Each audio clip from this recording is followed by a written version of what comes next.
오늘 우리에게 주신 하나님의 말씀 사무엘상 22장 1절부터 23절까지 말씀입니다. 사무엘상 22장 1절부터 23절까지의 말씀. 이제 봉독하겠습니다. 하나님의 말씀 경청하십시오.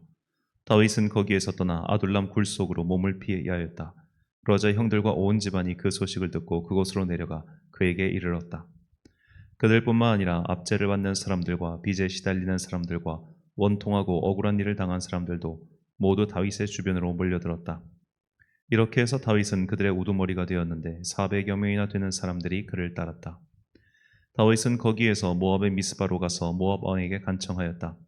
내가 해야 할 일이 무엇인가를 하나님이 나에게 알려주실 때까지 나의 부모가 이곳으로 들어와 임금님과 함께 머물도록 허락하여 주시기 바랍니다. 그리하여 다윗은 자기의 부모를 모압 왕에게 부탁하였다.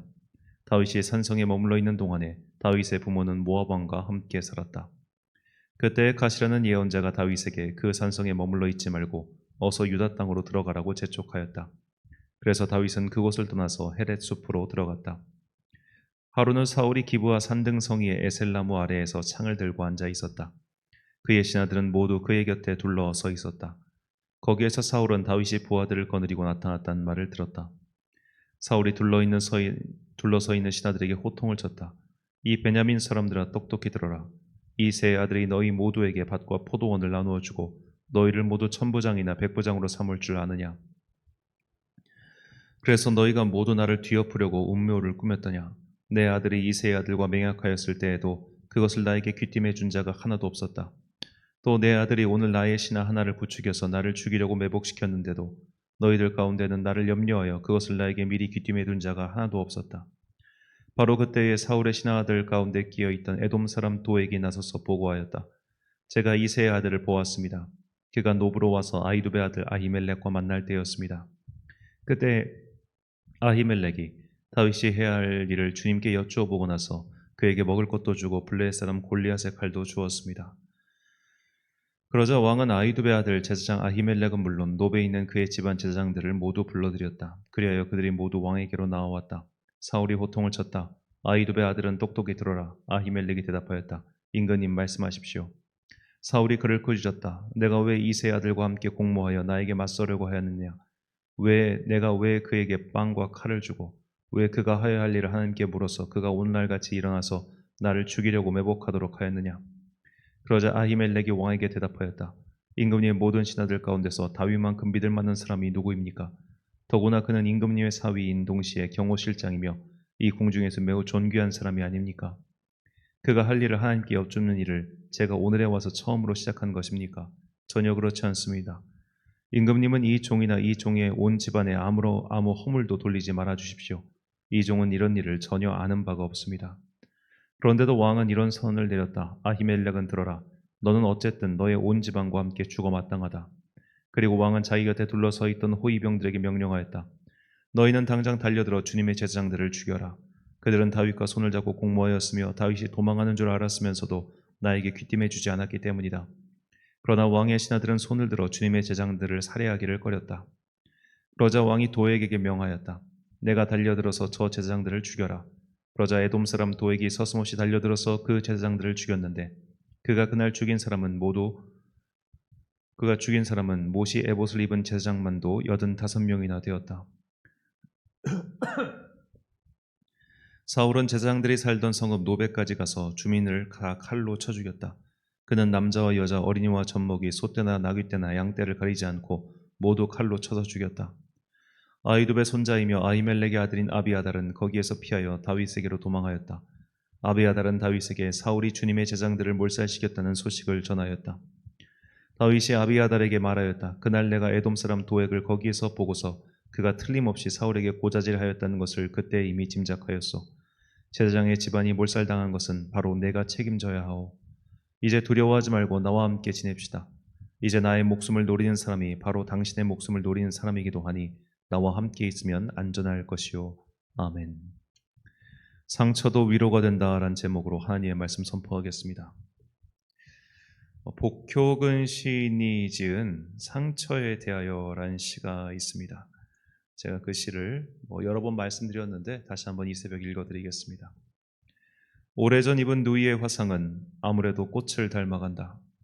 젊을 난 내내 속 썩어 쌓더니 누이의 논매에선 꽃향기가 난다.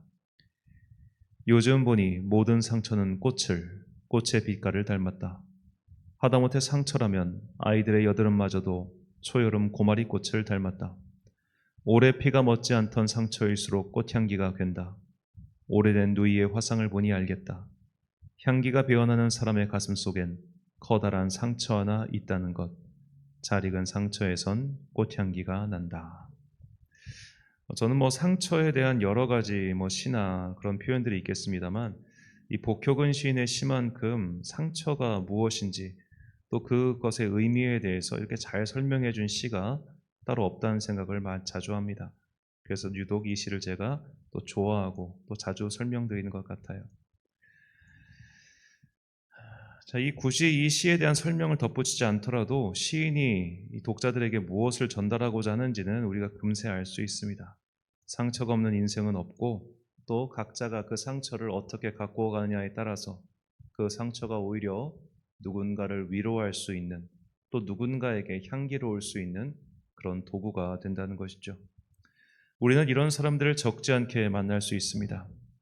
이제 11월이 되면 다니엘 기도회가 시작되죠. 다니엘 기도회가 되면 이제 20명의 연사가 단위에 오르는데, 많은 사람들에게 감동과 은혜를 끼치는 사람들은 모두 인생의 시련을 극복한 사람들입니다. 우리 또한 그 다니엘 기도회에 어떤 정보를 얻기 위해서 참여하는 것이 아니죠. 인생의 위기를 극복한 사람들의 경험을 통해서 우리 또한 인생의 위기를 이겨내기 위한 그 힘과 위로를 얻기 위해 그 기도에 참여하는 것입니다. 인생의 위기가 없다면, 인생의 쓰라린 경험이 없다면, 마음의 쓴뿌리와 상처 같은 것이 없다면 사실 그게 제일 좋은 것이죠. 우리가 굳이 일부러 마음의 상처를 낼 필요가 뭐에 있겠습니까? 하지만 어쩔 수 없이 나의 잘못이 아닌 그 무언가로 인해 내가 인생의 궁지에 몰리고 또 그것으로 인해서 내 영혼에 큰 상처가 났을 때, 어제 읽었던 대로 인생이 막장에까지 몰렸을 때 우리는 그 상처와 아픔을 누군가를 위로하고 누군가의 또 다른 상처를 치유하는 힘이 될 수 있다는 것을 오늘 본문은 알려주고 있습니다. 본문 1절과 2절 말씀입니다. 그러므로 다윗이 그곳을 떠나 아둘람 굴로 도망하매 그의 형제와 아버지의 온 집이 듣고 그리로 내려가서 그에게 이르렀고, 환난당한 모든 자와 빚진 모든 자와 마음이 원통한 자가 다 그에게로 모였고, 그는 그들의 우두머리가 되었는데 그와 함께한 자가 400명 가량이었더라. 아멘. 자, 이 아둘람이라고 하는 곳은 예루살렘 남서쪽으로 20km, 그리고 그일라에서 약 5km 정도 떨어진 곳입니다. 다윗은 자신의 친족이라 할 수 있는 유다 지파의 품으로 피신하였습니다. 다윗이 그곳에 있다는 소식이 들리자 온갖 상처받은 사람들, 각자의 처지에서 인생 막장에 몰린 사람들이 그곳을 찾아들었습니다.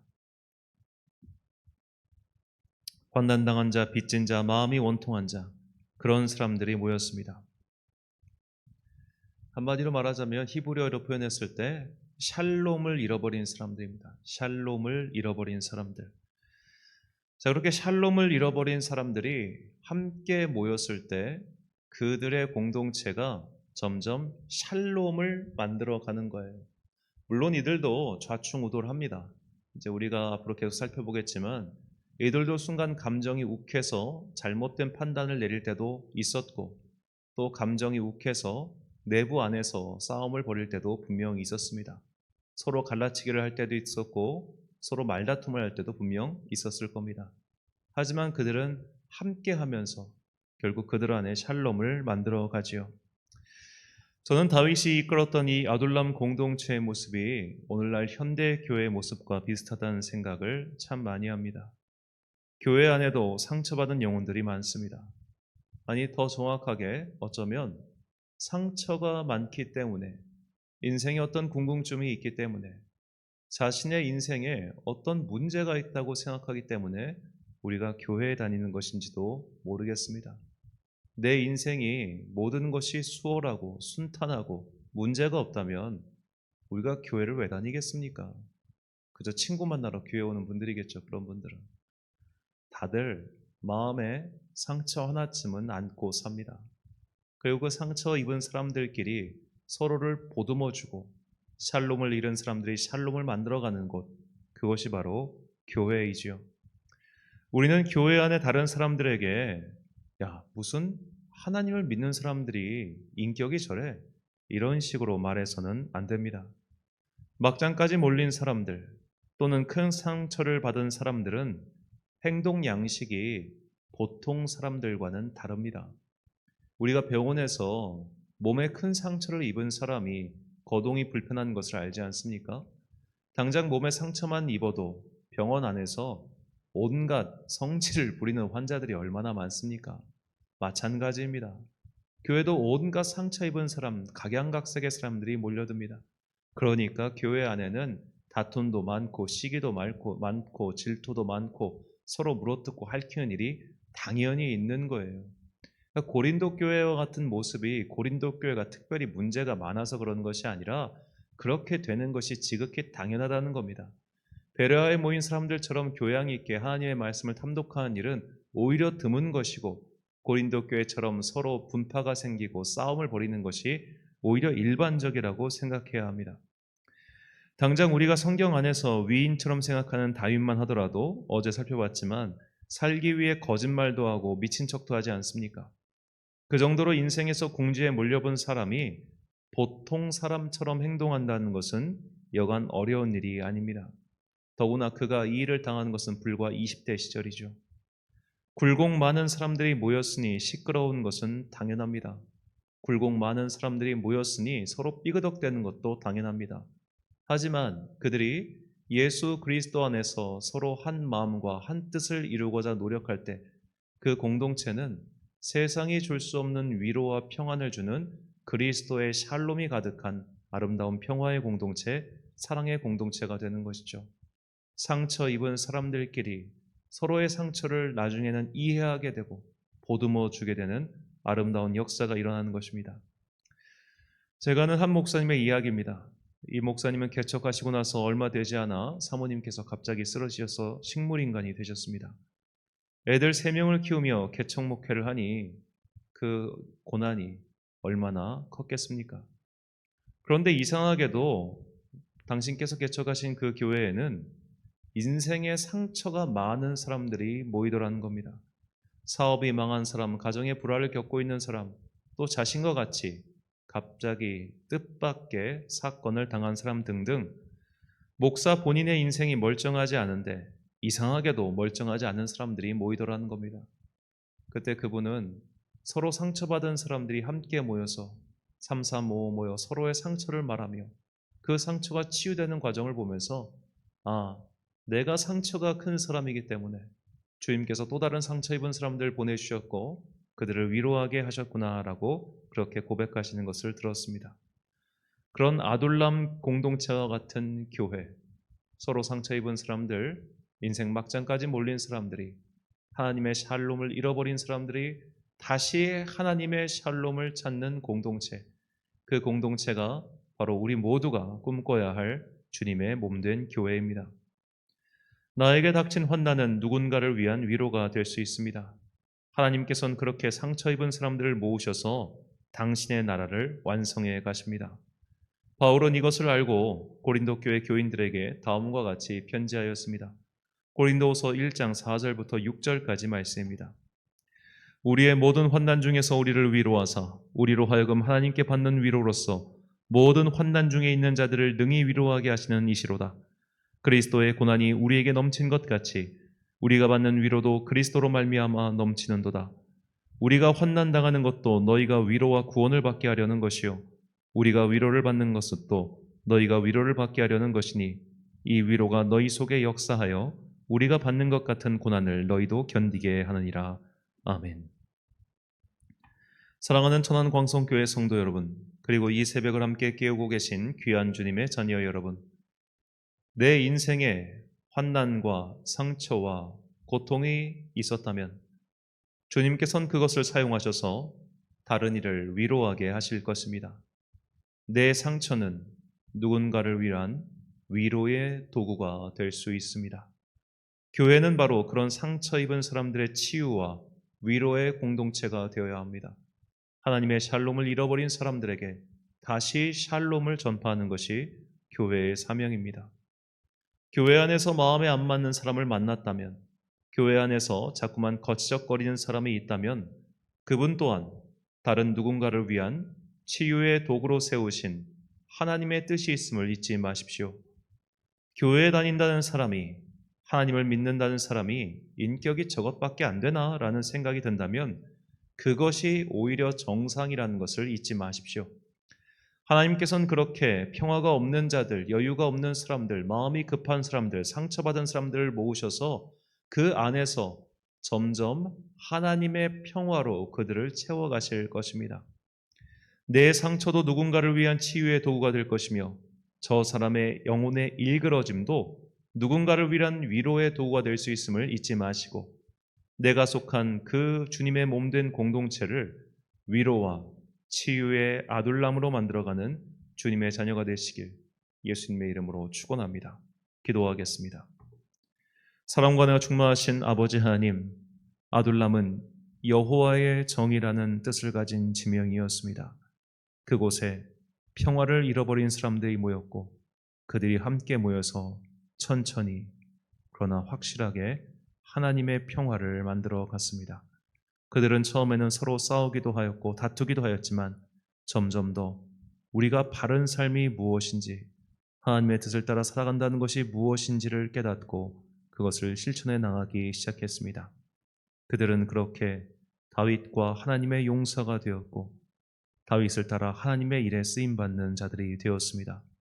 오합지졸이 모였으나 그들은 사실 용사였던 것입니다. 주님, 우리 또한 주님의 도구가 되게 하여 주옵소서.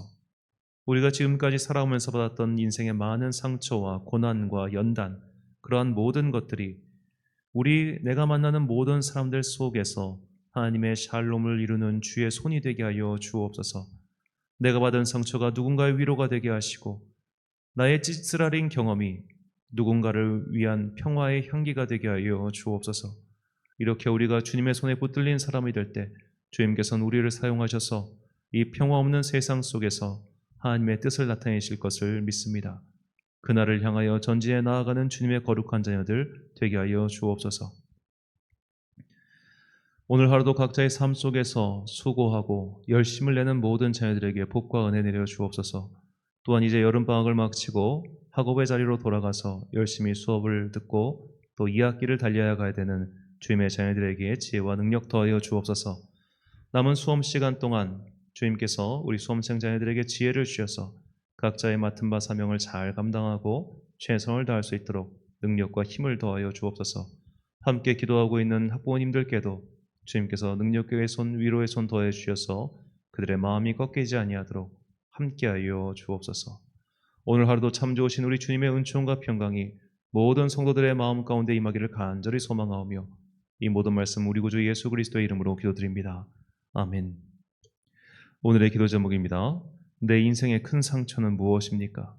내 주변에 나와 다른 상처를 안고 살아가는 사람은 누가 있습니까? 나와 그 사람이 하나님의 위로와 치유의 도구가 되게 해달라고 기도하십시오. 오늘 주신 기도의 제목 가지고 기도와 묵상에 힘쓰는 하루 되시길 바랍니다. 기도하겠습니다.